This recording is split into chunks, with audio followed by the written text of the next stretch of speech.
لا ça va ليه مشيت نبدأ ولا ok. Merci beaucoup professeur Mohamed Hamdi pour nous avoir fait ce cadrage général, hein, donc d'un avant-goût bien sûr, et tout en posant les problématiques essentielles que pose la cybersécurité d'une manière générale, et en particulier la technologie blockchain. Dans le programme de notre atelier ou notre séminaire, donc on a prévu donc une présentation des enjeux généraux, et après je vais dans le cadre de mon intervention donc traiter particulièrement les enjeux juridiques que pose la technologie blockchain, donc sans tarder, hein, parce que bon, les conditions ne nous permettent pas de s'étaler beaucoup sincèrement avec cette chaleur. Donc dans le cadre de ma présentation, je vais après avoir parlé un petit peu de l'importance et des enjeux généraux de la blockchain en tant que technologie émergente, je vais dans un premier temps essayer de parler des problèmes juridiques que soulève particuliers. Hein, je ne vais pas être dans la généralité, plutôt parce que la population cible est une population de juristes.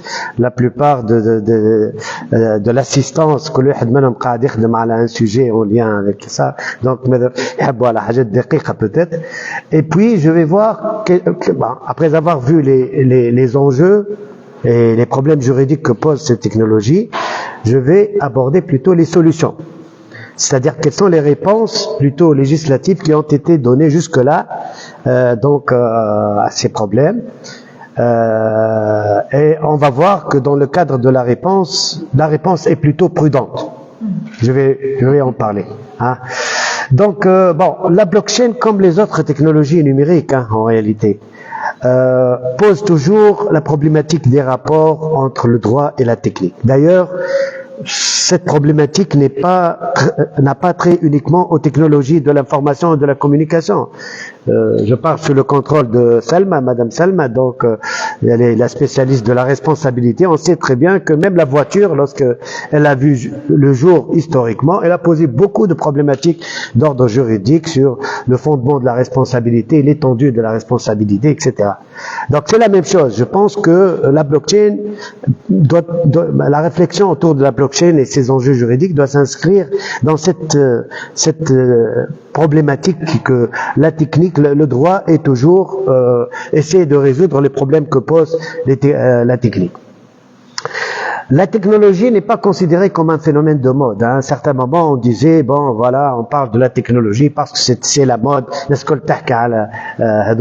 L'intelligence artificielle, blockchain, etc. Juste un phénomène de mode, mais c'est plutôt une réalité qui est en train de modifier notre réalité individuelle, sociétale, économique, politique, etc. Donc, de telle sorte qu'il y a des auteurs qui disent que nous, en tant que juristes, on sait que la loi, c'est les textes réglementaires, etc. Mais on parle aujourd'hui de code is the law. Aujourd'hui, le code, pas le code dans le sens juridique du terme, le code dans le sens informatique du terme, et la loi aujourd'hui. Il est en train de réguler nos activités sociales, etc. Les premières applications, comme disait Dr Hamdi, étaient dans le domaine de la finance, de la blockchain. Je fais rapidement. Parmi les grandes applications qui ont posé beaucoup de problématiques juridiques, les smart contracts, on va revenir à cela. L'importance de la blockchain, à mon sens, vient du fait qu'elle est une technologie émergente, ce que l'on appelle une technologie émergente, parce qu'elle a un impact disruptif sur notre vie, en tant qu'individu, en tant que société, et même au niveau international. Justement parce que la définition de la technologie émergente, c'est la technologie qui apporte un changement systématique dans notre vie. Elle touche aussi bien la vie privée, la vie publique, elle touche toutes les industries, etc. Elle essaie aussi, selon la définition qui est connue de la notion de technologie émergente, elle essaie de résoudre les principaux enjeux sociétaux dans le monde. Donc elle est bel et bien une technologie émergente, vu sa dimension disruptive. Bon, je vais pas. Je sais pas si vous voulez que je vous définir la technologie. Bon, il y a plusieurs définitions, mais je choisis celle-là, c'est-à-dire c'est la technologie de stockage numérique et de transmission à coût minime, décentralisée et totalement sécurisée. Elle est parmi. Bon, ici on n'est pas en train de définir, mais on est en train de mettre les caractéristiques essentielles de cette technologie.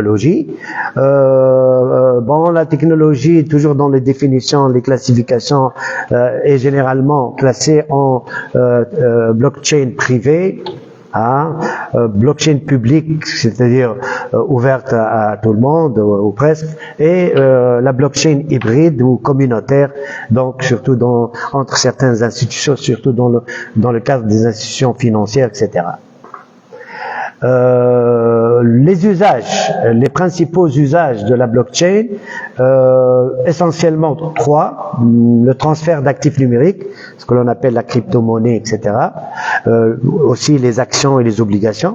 Le fait qu'elle soit un registre pour des actifs ou des biens, aussi, c'est un grand registre, comme disait donc un auteur. Le troisième usage, ce sont les smart contracts, etc. Je fais rapidement pour vraiment. La blockchain, il y a plusieurs enjeux qui sont qu'évoque le recours à cette technologie. Donc il y a des enjeux de gouvernance. Lorsque on prend le choix d'adopter cette technologie, il faut répondre à est-ce qu'on doit opter pour une blockchain publique, privée ou hybride. C'est une interrogation majeure. Des enjeux environnementaux, parce que justement les problèmes liés à l'importance de l'énergie qui sont développés dans le recours à cette blockchain. Surtout on considère que c'est un instrument qui a été évoqué par Si Mohammed, le proof of work. Il est très consommateur d'énergie, donc c'est pourquoi comme alternative on a proposé plusieurs autres types de proof of stakes, etc. Des enjeux, donc dans les enjeux, s'il y a des enjeux liés à la scalabilité, parce qu'aujourd'hui, sur le plan technique, on considère que le recours à cette technologie n'est pas en train d'épuiser toutes ses potentialités. Donc, qu'en est-il si un jour on va vraiment aller vers la blockchain tout public, donc tout le monde l'utilise, etc. Ça va bouleverser, surtout en termes d'énergie, etc. Les problèmes de la cybersécurité aussi. On va revenir. Les enjeux économiques, donc généralement on attend de la blockchain une réduction des coûts à travers l'effacement de l'intermédiation, l'automatisation des échanges, l'augmentation de la confiance, etc.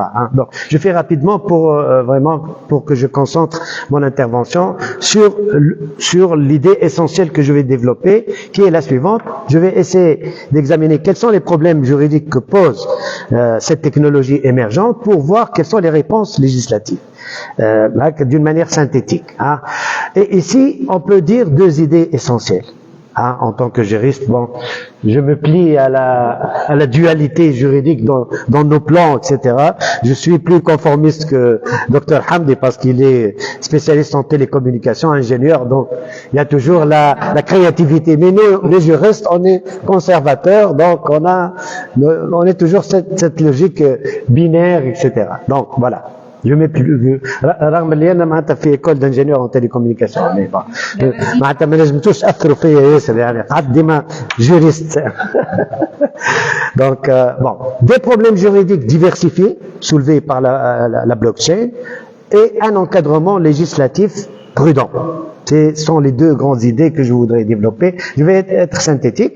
Bon, des problèmes juridiques diversifiés qui sont soulevés par la blockchain, en ce sens que, bon, je vais pas être exhaustif, hein, loin s'en faut, mais je vais me limiter à vous poser quelques problématiques juridiques que pose la blockchain, aussi bien au niveau de la preuve, du régime juridique de la preuve, le régime juridique de la sécurité des données et des échanges, et du régime juridique des contrats et de la responsabilité.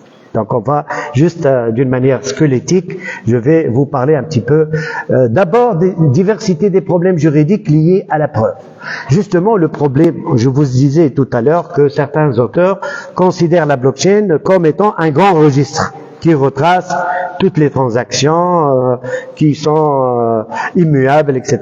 Donc, c'est pourquoi le problème que pose donc la blockchain, c'est le problème de la probité des blockchains ou des registres, entre guillemets, au niveau de la preuve. Vous savez, on est des juristes, vous savez bien que surtout en matière civile, qu'il y a des hiérarchies au niveau des moyens de preuve, etc. Eh bien, toutes les transactions qui sont opérées au niveau de la chaîne de blocs, comme on dit, dans quelle mesure elles pourraient servir comme preuve devant les tribunaux?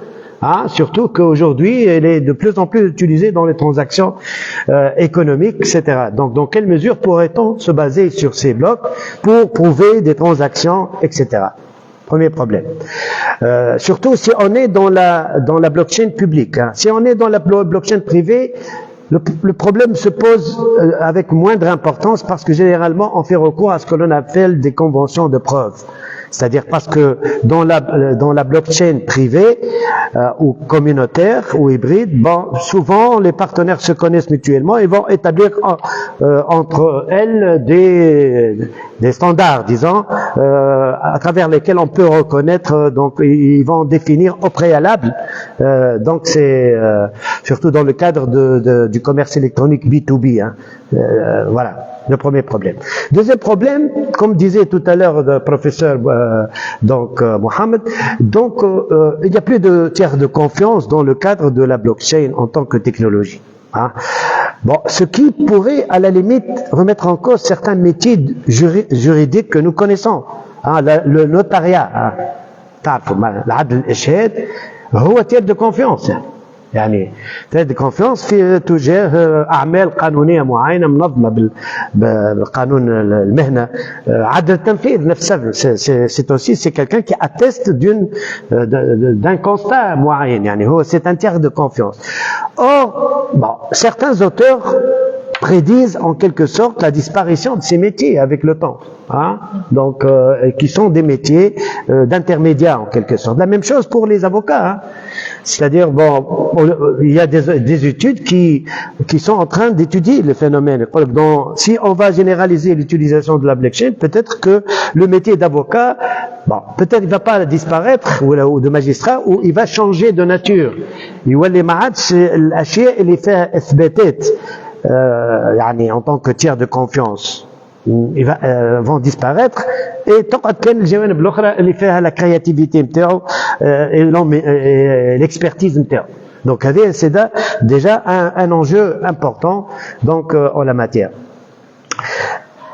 Ce qui me conduit à une autre problématique juridique. Tout à l'heure, si Mohamed, on a bien compris qu'il catégorise entre guillemets ce que l'on appelle le service blockchain dans le cadre des services de confiance numérique. Mais sur le plan juridique, en tant que qualification juridique, pourrait-on, peut-être سؤال لي معناتها لأنه سي محمد شيخ تكنيك و cyber security, mais il est un grand juriste en quelque sorte. Donc peut-être je lui pose cette question: dans quelle mesure pourrait-on qualifier le service blockchain en tant que service, comme étant un service de confiance numérique? ما هو قاعد يقول لنا il ne supplante pas, ما يعوضش, لكن هو في حد ذاته من ناحية قانونية au niveau de la qualification, est-ce qu'on pourrait le considérer comme un service de confiance numérique, etc. Bon, je passe au deuxième volet, des problèmes juridiques liés à la sécurité des données et des échanges. Bien sûr, en l'absence d'identification, l'anonymat dont parle Salma tout à l'heure, eh bien sûr, il y a beaucoup de risques pour le consommateur qui fait recours à cette technologie. وتعرفوا توا ياسر الشباب قاعدين ياسر اترافي يمشيو للكريبتو موني وكذا وواحد وميناج etc. Or, comme vous le savez bien, souvent, puisque c'est un environnement qui est décentralisé et au niveau qui a un caractère international, يعني فما امكانيه باش واحد يمارس معناتها جرائم محرمه يعني كما تعرفوا القوانين التونسيه على la lutte contre le blanchiment d'argent, le terrorisme, etc. Donc il y a ce risque-là pour le consommateur. La même chose au niveau en termes d'atteinte à la vie privée des personnes et à leurs données personnelles, hein, parce que les données qui sont échangées dans le cadre de ce réseau, de nœuds de réseau, donc pose justement la problématique de la protection des données personnelles. Par exemple, parmi les questions qui sont posées, parmi les nouveaux droits de la protection, le droit à l'oubli, par exemple, le droit à l'oubli, comment on peut le garantir dans le cadre de la blockchain. En matière de données personnelles, la qualité de responsable du traitement des données personnelles. Comment pourrait-on l'identifier, sachant que ceux qui sont sur une chaîne sont normalement anonymes, pseudonymes, etc. Donc, en cas de problème d'atteinte aux données personnelles échangées, on va poursuivre qui, par exemple, etc. comme problématique. Je fais rapidement. Troisième aspect, le régime juridique des contrats et de la responsabilité. Bon. Comment définir la responsabilité dans le cadre d'un système très complexe sur le plan technique, où il intervient plusieurs personnes et dans une architecture décentralisée. C'est vraiment comment identifier la faute, qui est l'auteur, etc. C'est un des grands problèmes. Parmi les autres problèmes aussi, définir la loi nationale applicable et la juridiction compétente en cas de problème issu de ces échanges-là, sachant que donc ces réseaux, hein, on va parler de réseau, il est international, etc. Donc et il y a là aussi l'anonymat. Donc quel est le critère qu'on va même chose en matière de droit de la propriété intellectuelle. Bon, c'est vrai que généralement on présente la blockchain comme étant une technologie qui peut faciliter donc la sauvegarde et la défense des droits d'auteur. Il n'y a pas de doute, hein. Donc ça nous rappelle un petit peu les DRM, Digital Rights Management, qui sont donc un instrument dans le cadre de la gestion collective des droits d'auteur. Donc c'est bien, mais en même temps il y a beaucoup de problématiques qui se posent, hein. Donc dans le cadre d'une blockchain publique qui est propriétaire des codes sources de la blockchain, on ne connaît rien. Bon, peut-être on peut recourir au logiciel libre, je sais pas, Mohamed, il peut me confirmer, etc. La qualification juridique du Bitcoin. Est-ce que c'est une monnaie structurale, monnaie électronique, devise électronique, moyen de paiement électronique, actif numérique? La qualification juridique n'est pas très claire. La fiscalité des crypto-monnaies aussi, hein. Donc comment arriver à donc surtout pour les services de contrôle fiscal, hein, comment ils vont faire, comment ils vont suivre donc les transferts financiers donc qui se font dans le cadre de ces échanges, quelle loi nationale appliquée, etc. Les smart contracts aussi posent plusieurs problèmes juridiques. Bon, il faut bien préciser d'abord que les smart contracts ne sont pas des contrats au sens juridique du terme, bien sûr, hein, au niveau de la qualification. Tout à fait, parce que c'est plutôt un programme informatique qui permet d'exécuter automatiquement des engagements préétablis, donc surtout dans le domaine des assurances, etc. Mais serait-il des contrats ou bien des modalités automatiques d'exécution des contrats? Est-ce qu'on pourrait appliquer le droit commun à ces contrats, etc. Donc il y a plusieurs problèmes. Bon. Maintenant, voilà, vous voyez bien que vraiment il y a une diversité de problématiques juridiques que pose cette technologie. Maintenant, quelles sont les réponses législatives qui ont été données à ces problèmes? Et l'idée essentielle, c'est de dire que cet encadrement législatif est prudent. et prudent. Surtout, il se limite uniquement au domaine financier, hein, on va le voir tout à fait, et généralement dans la plupart des pays à travers le monde, on ne procède pas à une légifération rigide, mais on procède plutôt à un soft law, etc. On va le voir rapidement parce que je crois que et je veux voir tout ça au niveau de la réglementation européenne, au niveau de la réglementation française et au niveau de la réglementation tunisienne. Bon, au niveau, je vais faire rapidement, je crois, donc au niveau de la réglementation européenne, bon, il y a eu un débat entre les Européens. Dans quelle mesure la réglementation IDAS, c'est votre spécialité, c'est Mohamed, donc qui parle du cadre juridique relatif aux services de confiance numérique essentiellement, dans quelle mesure elle s'applique au blockchain. Déjà, il y a eu un débat doctrinal autour de cela, mais il y a des auteurs qui nient, qui disent non, elle n'est pas applicable. Déjà, une problématique. Deuxièmement, eh bien, la Commission européenne a procédé à diverses initiatives dans ce sens. Je ne vais pas entrer dans les détails, qui ont essayé d'encadrer législativement donc la blockchain, surtout les applications financières de la blockchain. Donc, il y a la proposition de règlement donc sur un régime pilote pour les infrastructures de marché reposant sur la technologie des registres distribués de 2020. Donc c'est en quelque sorte un sandbox, donc un bac à sable européen en la matière. Il y a aussi le règlement de 2019 relatif au marché des cryptoactifs, aussi, qui a été élaboré pour essayer de répondre à certains risques, surtout financiers. Et le règlement le plus connu, c'est le règlement MiCA, donc Markets in Crypto Assets, donc qui a été donc publié en 2023. Il est très nouveau et qui encadre les marchés des actifs numériques. Donc je ne vais pas entrer dans les détails. Peut-être après, on va en parler un petit peu. Maintenant, pour la réglementation française, c'est la même chose, c'est-à-dire elle est hésitante. Il y a eu des initiatives, je vais en parler, mais c'est hésitant et ça ne concerne que donc les applications de la blockchain dans le domaine financier, parce que la loi Pacte de 2019 a modifié le code monétaire et financier en réglementant un petit peu les actifs numériques, c'est-à-dire les crypto-monnaies, les jetons numériques, etc., et en réglementant les activités des prestataires de services des actifs numériques. Donc les acteurs, c'est une bonne référence à mon sens pour de futures donc législations tunisiennes en la matière. Il y a aussi 2 ordonnances.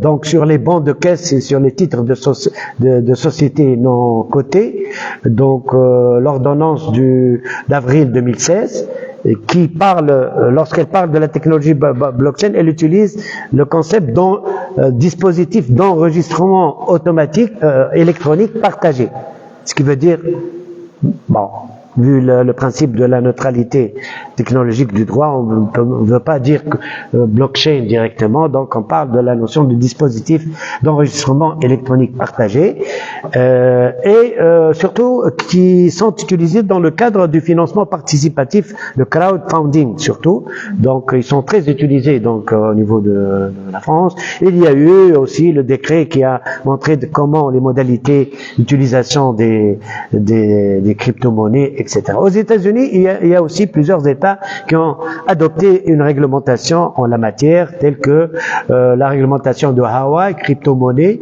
Nevada, Tennessee, il y a une réglementation en matière de smart contracts, etc. Voilà. Maintenant, qu'en est-il de la réglementation tunisienne? Eh bien, bon, je vais au risque peut-être de vous choquer, je vais vous donner quelques chiffres, c'est-à-dire que dans une étude en 2022, comptant 53 millions de personnes qui détiennent des crypto-monnaies dans le monde, eh bien l'Afrique est la 2e région du monde à abriter le plus nombre de détenteurs de crypto-monnaies, après l'Asie. Donc en Afrique, 130 millions. Vraiment. La Tunisie occupe le 26e place avec 202 000 détenteurs de crypto-monnaies. pour vous montrer que les Tunisiens font assez recours aux crypto-monnaies, etc. Il y a une affaire qui nous Bougara, oui. Il y a une affaire qui nous inquiète en quelque sorte. Je sais pas si c'est un jeune nécessairement, Smatou bi Adé Bougara. Donc, Houssem Bougara, il a été arrêté en 2021. علاش خاطر donc il a été هو المحاله كيف يثقوا به ما عادش كنذكروش الافير يعني جيرانه تشكوا منه خاطر عامل ياسر كليماتيزور تشكوا اللي هو يعمل في الدروغ اور هو ماينر هو مينور دونك يستعمل في الامكانيات الكل نتاع الانرجي الكتريك باش ينجم البرودوي دي كريبتو موني اكسيتيرا بون شدوه كذا il a été traduit en justice donc pour violation du code de change du code des douanes blanchiment d'argent falsification d'un outil de transfert d'argent خاطر عندنا la loi de 2005 sur le transfert électronique de fonds etc même pour violation de la réglementation de la Banque centrale en matière de mobile payment, etc. Mais nous avons tous qu'il a été arrêté durant 3 mois, mais le tribunal de grande instance, de première instance en Tunisie a pris le 8 décembre 2021, donc une décision de non-lieu. قالت عدم سماع الدعوة باعتبار مش ثابتة التهم هذه. Bon. باعتبار الكريبتوموني ماهيش موني. Justement, elle a dit que ni le code des douanes ni le code d'échange ne s'applique parce qu'il ne s'agit pas de monnaie en réalité. Donc, ce qui peut nous donner une idée sur un peu d'espoir justement.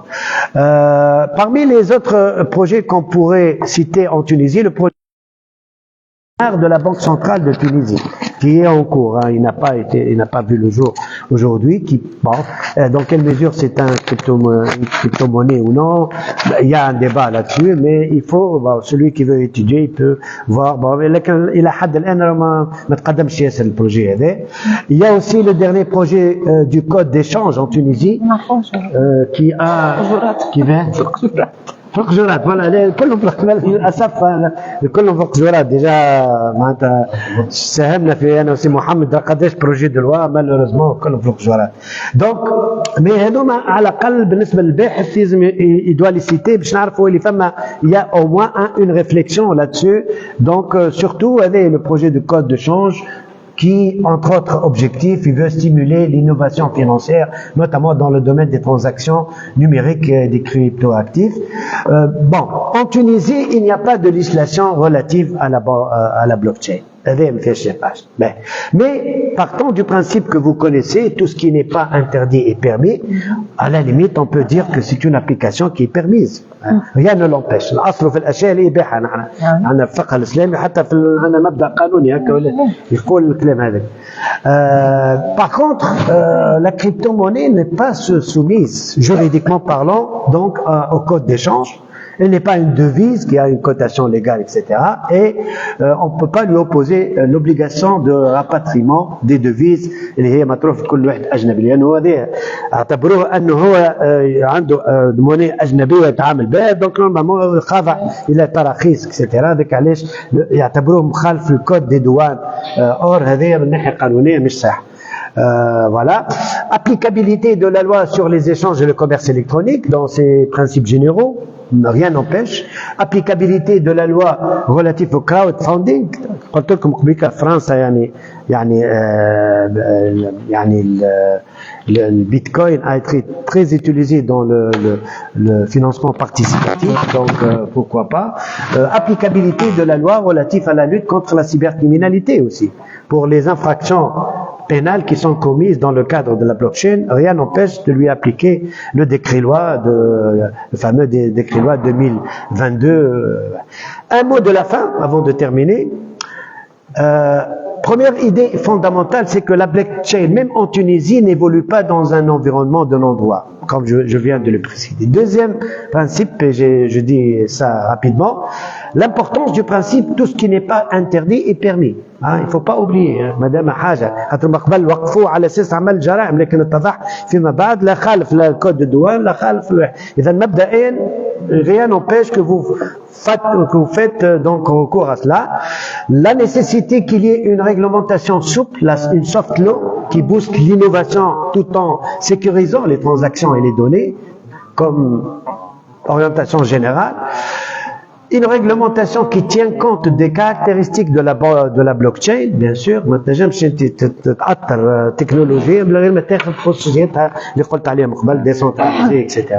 L'importance de l'autorégulation dans le monde à travers les expériences étrangères, surtout هذوما les sandbox réglementaires. حتى في تونس لا محالة Banque centrale actuellement elle est en train de préparer donc un bac à sable. Bac à sable ايش معناتها هي؟ يعني au lieu que un jour, dans le cadre des coulisses du gouvernement, on va prendre une loi. Le bac à sable, c'est une approche réglementaire d'autorégulation selon laquelle on va faire participer tous les acteurs de l'écosystème, de la crypto-monnaie, sur un cadre réglementaire entre guillemets provisoire qui va être testé ou on va l'améliorer. Ça m'a sandbox. Donc, Inch'Allah يكون سوبر زاد خاطر إن شاء الله يكون سوبر. Sachant le conservatisme de la Banque centrale. هذه parmi les critiques. ياسر ناس قاعدين يكريتيك l'approche tunisienne en disant madame la Banque centrale هي chef d'orchestre donc يذنوا به يقولوا les initiatives ils vont خاطر هذوما des initiatives بعاد على الاسبري تاع بلوكشين اللي كان يحكي عليه سي محمد. ذاك علاش يشكوا حتى في les initiatives هذه. Au niveau du contenu, la réglementation de la blockchain devrait concilier deux impératifs majeurs. D'abord, les attentes légitimes d'anonymat pour la protection de la vie privée et du secret d'affaires surtout. Et deuxièmement, les objectifs de traçabilité et de transparence pour lutter contre la fraude, le blanchiment d'argent, les financements, etc., occultes, etc. Donc, les deux impératifs. Je terminerai par un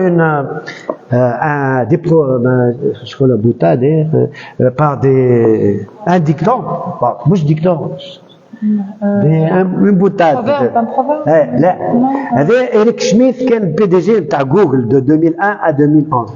Qu'est-ce qu'il a dit? C'est très important pour nous en tant que juristes. La technologie évolue plus vite que les gouvernements.